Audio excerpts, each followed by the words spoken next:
Bien, seguimos, gente.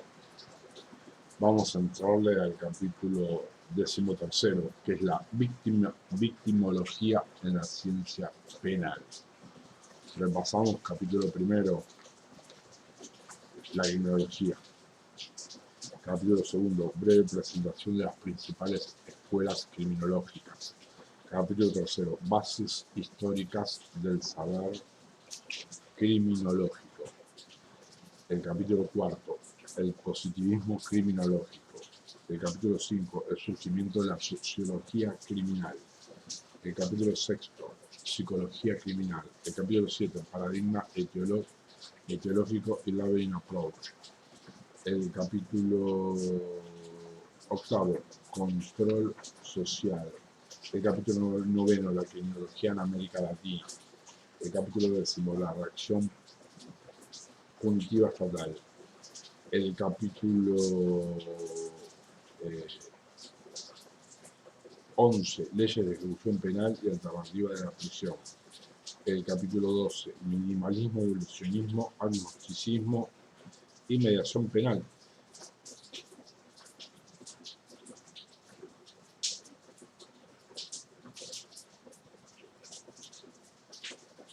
Yo lo de mediación penal no hay nada. Bueno, no hay nada.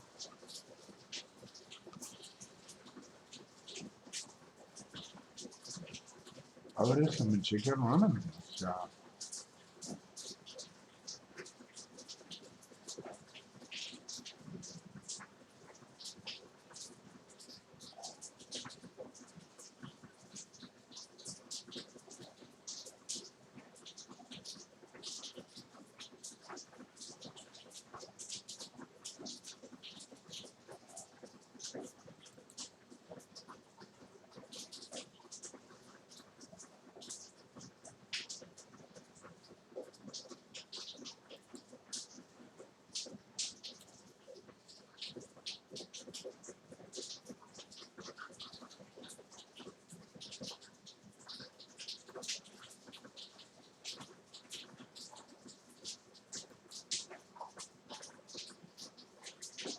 la verdad que no, en principio no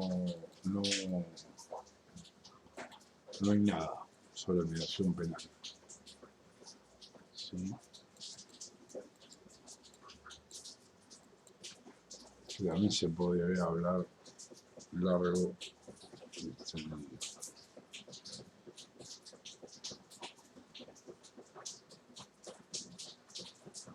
Bien. Le entramos al capítulo 13, la victimología en la ciencia penal. Este capítulo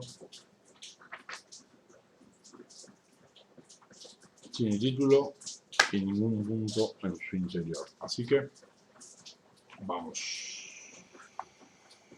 Capítulo 13, capítulo 13, la victimología en la ciencia penal, precisiones conceptuales y marco referencial. Como propuesta, la mayoría de los países cuenta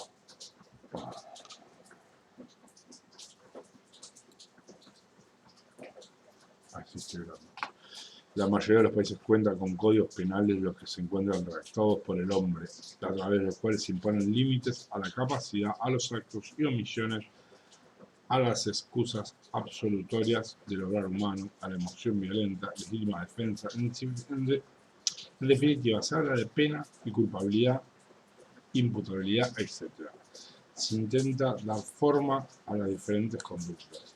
Por su parte, los criminólogos intentan marcar las condiciones del estudio interdisciplinario, intentando realizar hallazgos científicos vinculados al conocimiento del drama penal. Sus actores, factores predisponentes de la sociedad postindustrial en sí, sin dejar de lado los datos estadísticos. El problema surge cuando se intercambian opiniones entre penalistas y criminólogos, produciéndose controversias. Aquí es donde aparece la victimología, la cual se refiere al estudio de la víctima del delito. Esta puede ser individual o colectiva, y el daño resulta del hecho de la violación de bienes jurídicamente protegidos en la normativa penal, en especial la salud física y mental, pérdida patrimonial, ultrajes sexuales y a la libertad, dentro de los delitos convencionales. Todos los menoscabos,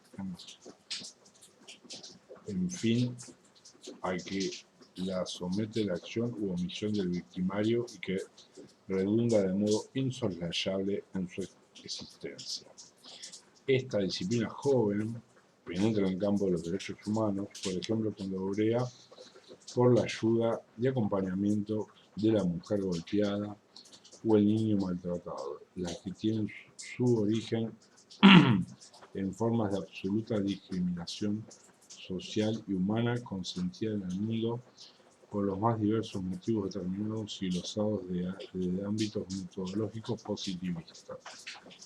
Mientras exista la conculcación de los derechos humanos, la victimología deberá ser uno de los soportes que atienda a las víctimas, sean hechos delictivos o no, siendo necesario para no dejar de lado la realidad, salir del dogma teórico y organizar políticas para la asistencia y el socorro.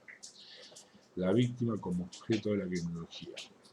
Hasta la consolidación de la victimología como disciplina científica, la víctima, vale decir, el estudio de la persona y del rol de la víctima, habría padecido el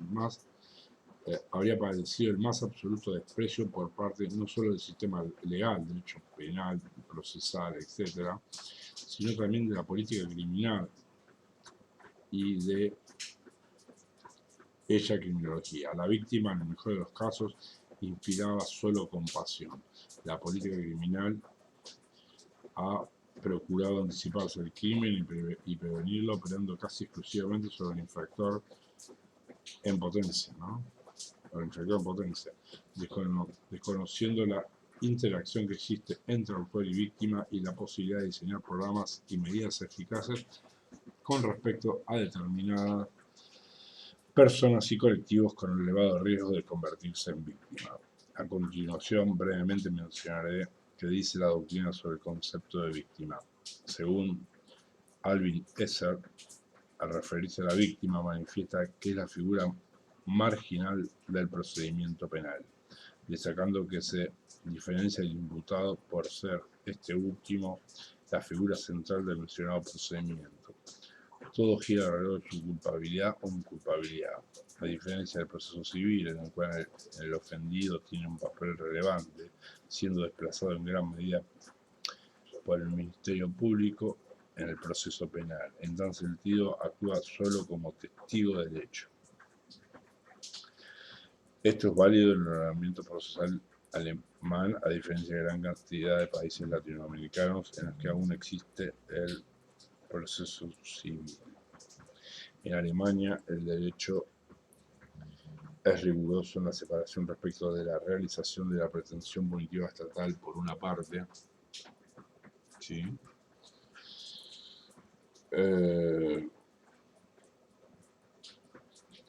Y por otra, la ocasional acción resarcitoria del ofendido. Así, Binding efectuó una diferencia esencial entre estas dos consecuencias jurídicas, como también respecto de aquellos en cuyo favor se realizan.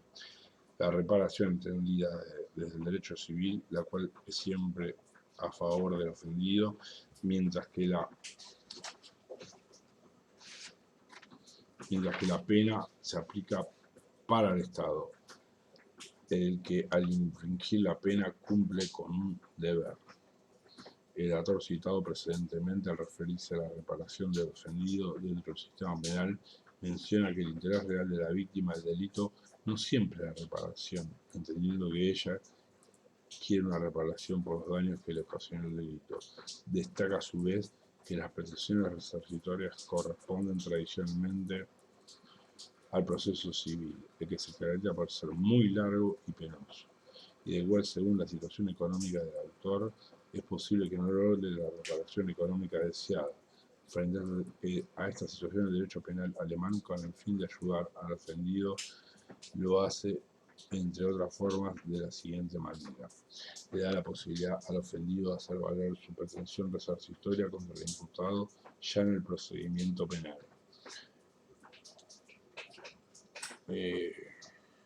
Aquí también, lo que tengo entendido, que al momento de cuantificar el daño, los jueces penales no logran encontrar parámetros, ¿sí? Y es muy probable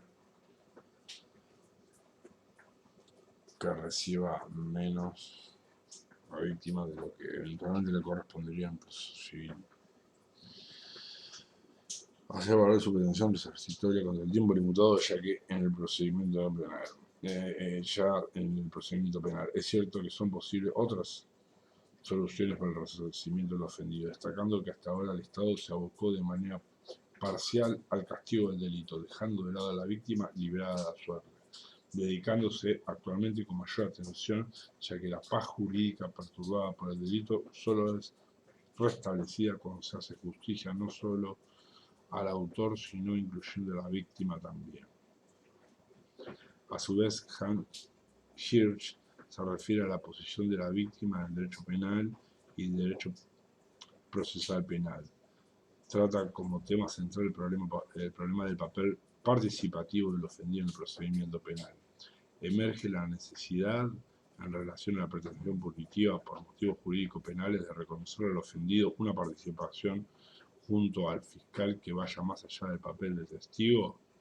En respuesta al interrogante que he planteado, el autor manifiesta que se refiere a la posibilidad de una participación activa general, como se halla en la acción civil, siendo tal posibilidad una solución en consecuencia por motivos jurídicos penales, por las que considera que la función primaria del proceso penal es la superación del conflicto entre el autor y la víctima, observando la conciliación de ambos como un resultado óptimo.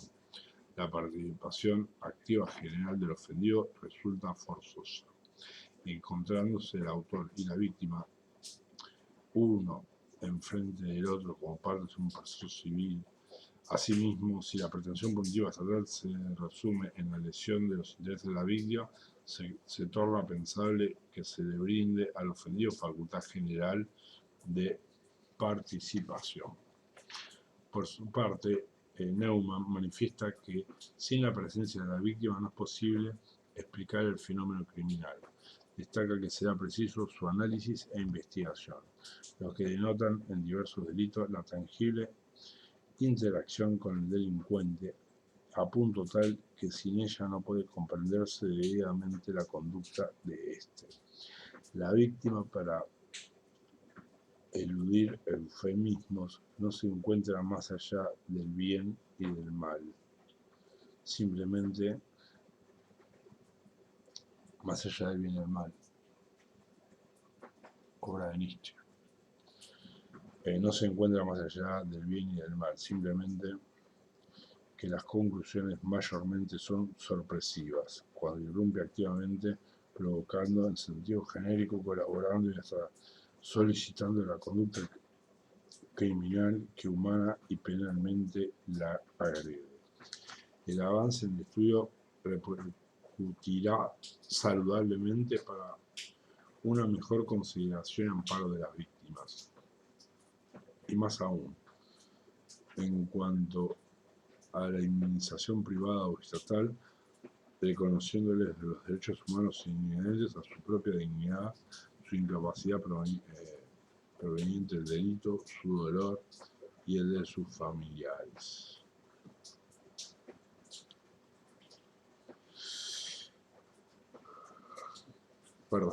Así las cosas, la figura de la víctima se incorporará en el nuevo régimen procesal, siendo que esta quien sufre directamente, siendo esta quien sufre directamente el perjuicio en los bienes jurídicamente tutelados. Como consecuencia del hecho delictivo, se le conceden facultades y derechos, los que se encuentran implícitamente en toda persona por el solo hecho de serlo, y ahora en más se detalla expresamente en la ley para su mejor reconocimiento. Visita a Hortel, Eduardo. Asimismo, mencionaré el artículo del doctor Maximiliano Rusconi respecto de la víctima. El sistema penal atraviesa un momento particularmente interesante de varios sectores que lo componen. Una de las críticas más reiteradas a aquella se refería a una acentuada falta de preocupación del sistema penal por el sujeto pasivo de un ilícito.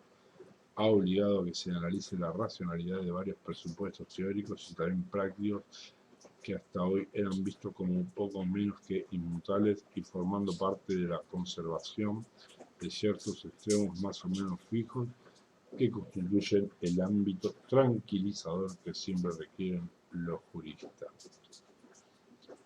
Maximiliano Rusconi,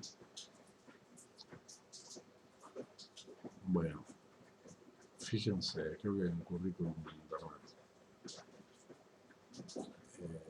Yo di con él teoría del delito en el posgrado. Y él concursó para ser titular de cátedra.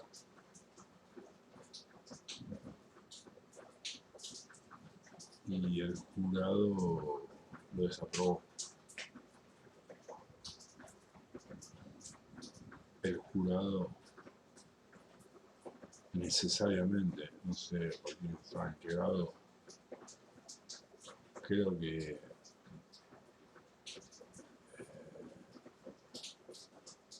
en relación al conocimiento y práctica de Maximiliano Rusconi, no superaba el 20%. ¿Sí? Pero bueno, cuestiones políticas, se puede decir.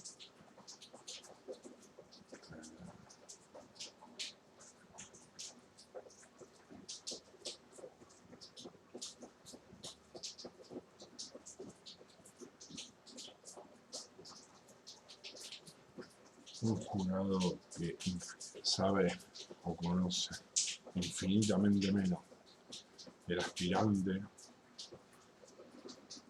rechazó la titularidad de cátedra.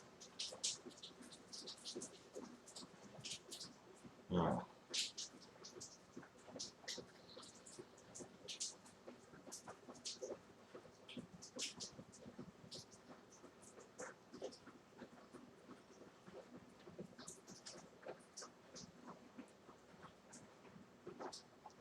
Por ejemplo, para que tengan una idea, Maximiliano es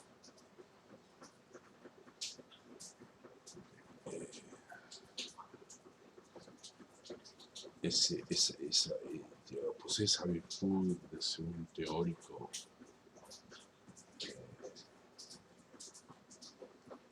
inalcanzable,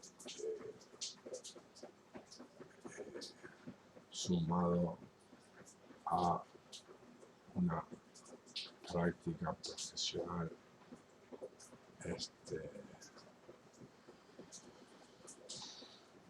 de primer nivel, ¿sí?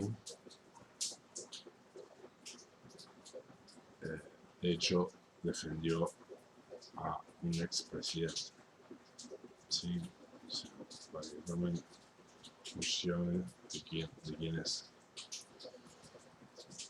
La respuesta a esta preocupación por una crónica ausencia de interés por lo que hace, omite o piensa uno de los titulares del conflicto y dueño absoluto de su propio problema, ha tenido otra característica absolutamente motivadora desde el punto de vista de lo que hasta hace poco tiempo se podía esperar. Ella ha nacido y se ha desarrollado hasta en sus consecuencias concretas del planteo político criminal. Es decir, que ha sobrevolado el derecho procesal penal, la criminología y también, y más modernamente, al sistema de derecho punible y el castigo de reflexión dogmática que lo caracteriza. El puntapié inicial en relación a la reflexión sobre la víctima, por lo menos modernamente, lo dio sin dudas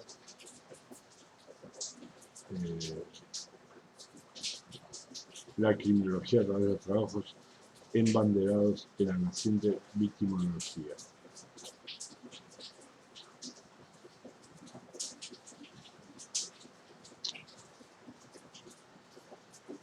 Faltaría que la víctima tenga un poder real, incluso de definir con su comportamiento o voluntad la categorización de una acción como ilícito.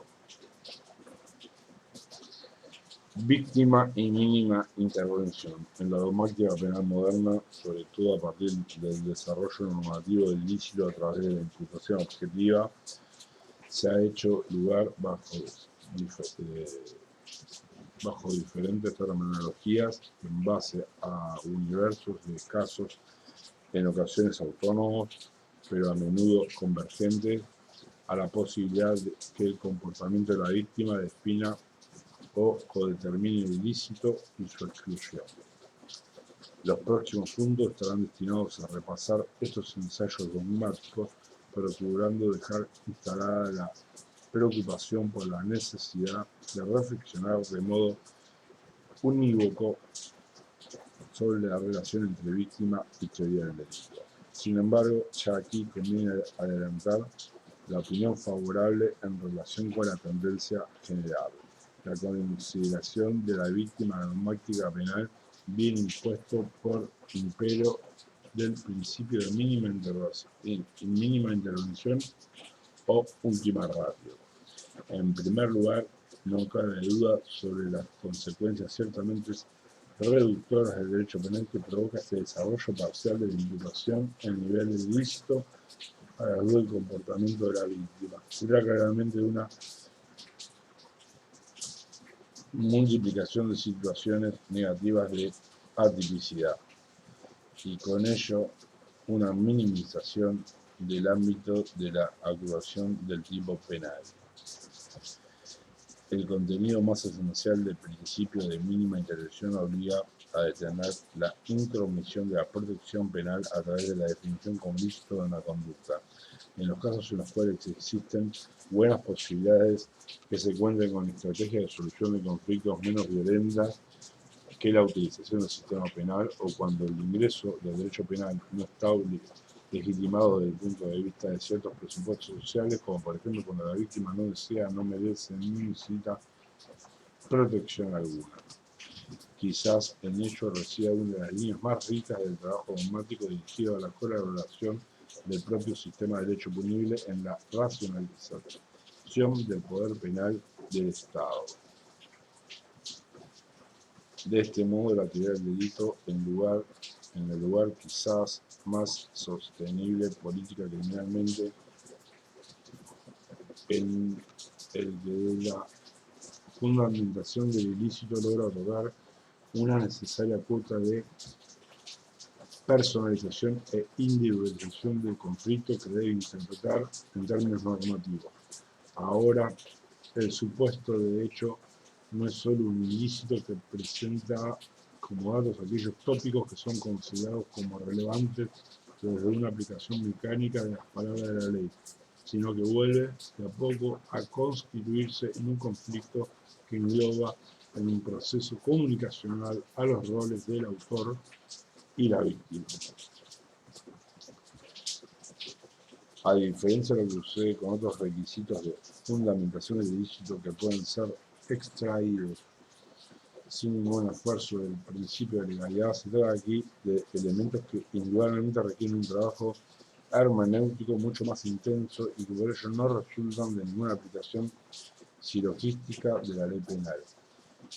Esta búsqueda del sentido correcto de la prohibición de parte del intérprete debe descansar en algún principio ubicado en poco más del dato afuera del sistema penal extraído del derecho positivo. En este sentido, parecía muy razonable que la idea político-criminal que inspire este tipo de trabajo dogmático fuera la concepción de mínima intervención. Ahora bien, un autor predispuesto a las explicaciones externas político-criminales de problemas de la teoría del delito como Roxin, ha expresado una postura opuesta. Para Roxin, la frase «el derecho penal es la última ratio de la política social» solo dice que no debe castigarse en aquellos casos en que el Estado tiene a su disposición medios menos graves para la superación de conflictos sociales, pero que no tenga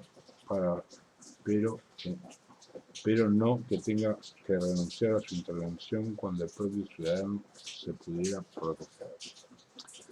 La objeción merece algún detenimiento. En primer lugar, parecería que la respuesta del profesor alemán se encuentra demasiado influida por el origen causístico del principio de mínima intervención.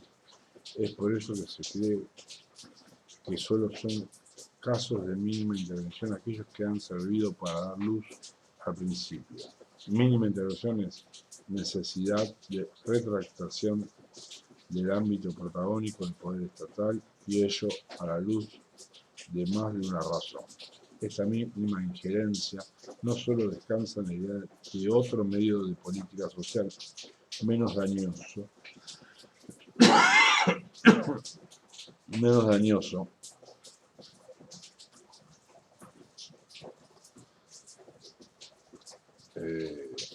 hoy se podría decir, por ejemplo, que el principio de mínima intervención aparece en los casos en los cuales la reacción penal es socialmente desproporcionada, la reacción penal, ¿no? Es socialmente desproporcionada, el daño del ilícito es mínimo, la futura ley penal no protege ningún valor digno de protección, la conducta es socialmente aceptada, etc.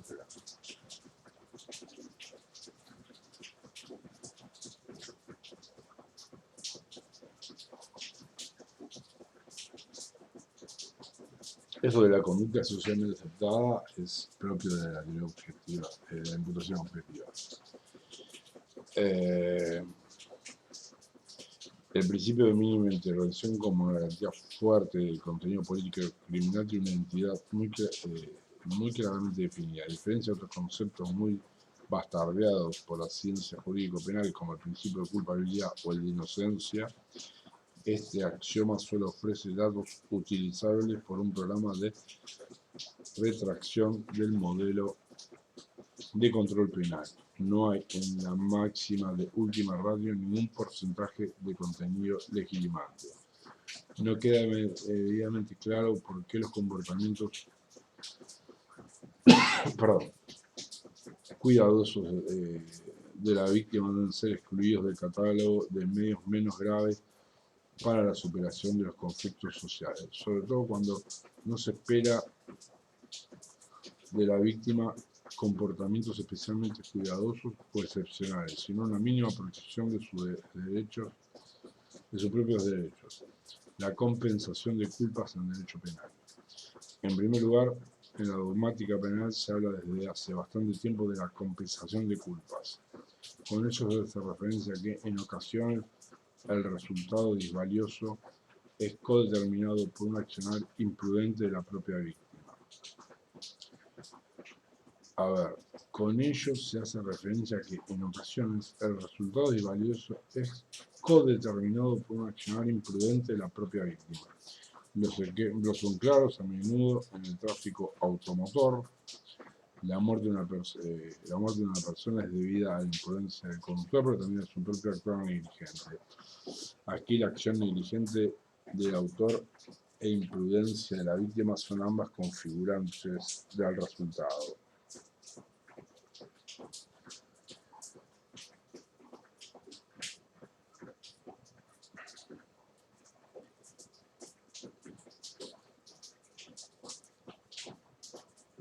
Yo agregaría acá todo lo que es defraudación, ¿sí?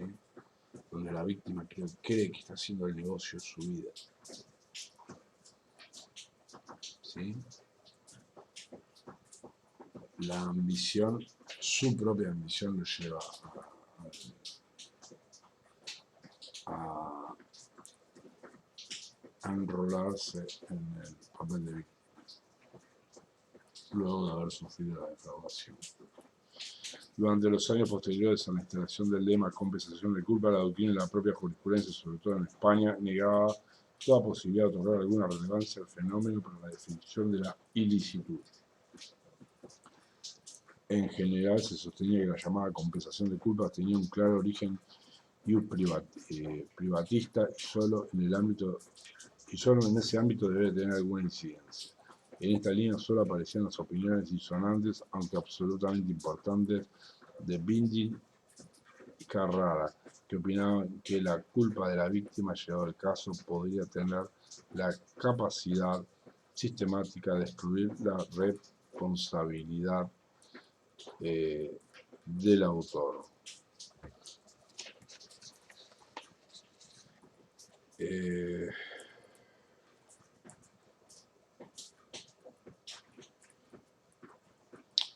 Esto también proviene de la imputación objetiva, ¿sí? Como uno de los principios que filtran determinadas conductas.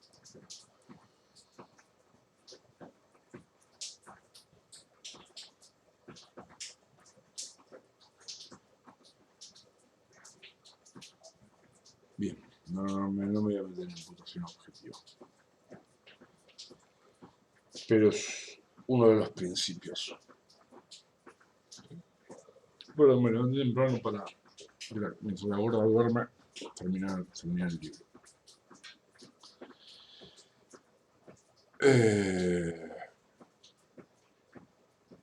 Aunque en base a criterios y fundamentaciones diversas, para decirlo con las palabras de Ángel Torio López, mientras la tesis Binding destaca que no puede ser valorada de igual forma la plena causación que la causación con otro, es decir, con la víctima. El punto de vista de Carrara parte de la finalidad de la pena, es decir, considera que la hipótesis de compensación de culpa son casos en que la imposición de la pena es innecesaria. Sin embargo, desde que el problema de la imputación a nivel de la fundamentación del ilícito se evalúa desde el prisma normativo, la consideración de la cuestión ha variado sustancialmente. Hoy en día está fuera de discusión la necesidad de ponderar las aportaciones de cada protagonista del conflicto penal. Vamos a hacer un cortecito.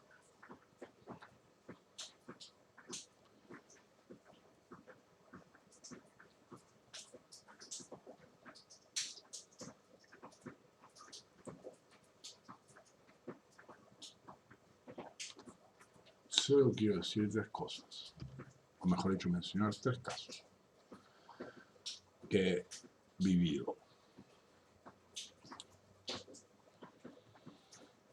En un accidente de tránsito en el cual se le imputaban lesiones culposas a un sujeto llevado a debate,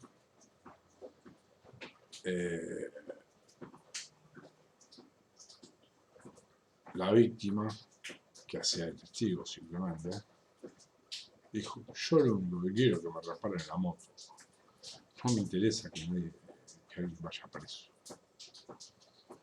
¿Sí?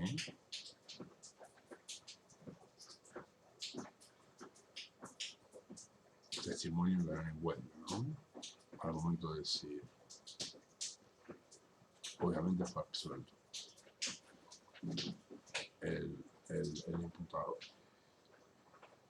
Luego me tocó una mediación penal en la que el autor le pidió disculpas a la víctima de lesiones graves, ¿sí? Dolorosas. La víctima estuvo a punto de morir, a esto de morir, le pidió disculpas y la víctima la aceptó las disculpas. Y fin del tema. Y en otro caso, una mujer denuncia la violación por parte de su marido, y cuando puso en marcha todo el sistema mediante la denuncia, quería frenarlo.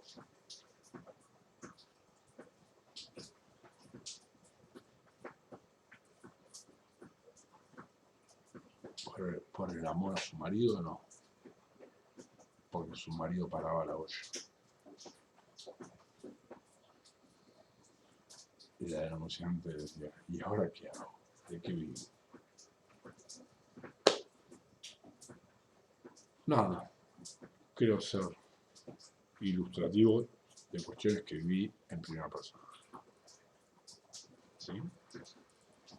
No sé si es una frase correcta, si viví en primera persona, que viven sin primera persona.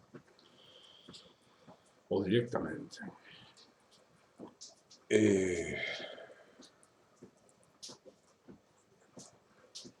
Vamos a un cortecito, si no se hace larga. Y AA. Y dice, che, pero son muy largos.